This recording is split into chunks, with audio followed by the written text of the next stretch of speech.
আজি শাসকৰ জন্ম হৈছে জনতাৰ ওপৰত শোষণ কৰিবলৈ, দুৰ্নীতিৰে টকা ঘটি লাহ বিলাহেৰে জীৱন কটাবলৈ।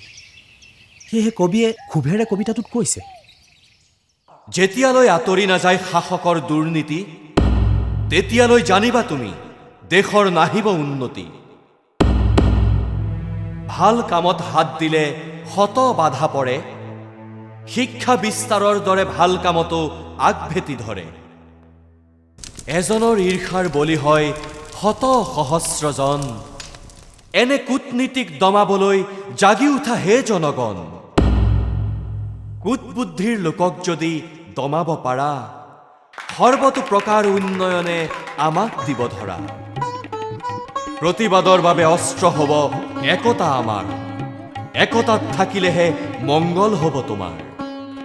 লোকৰ চলাহী কথাত বিশ্বাস নকৰিবা তুমি, প্ৰমাণ লোৱাৰ পিছতহে আগবঢ়া উচিত আমি।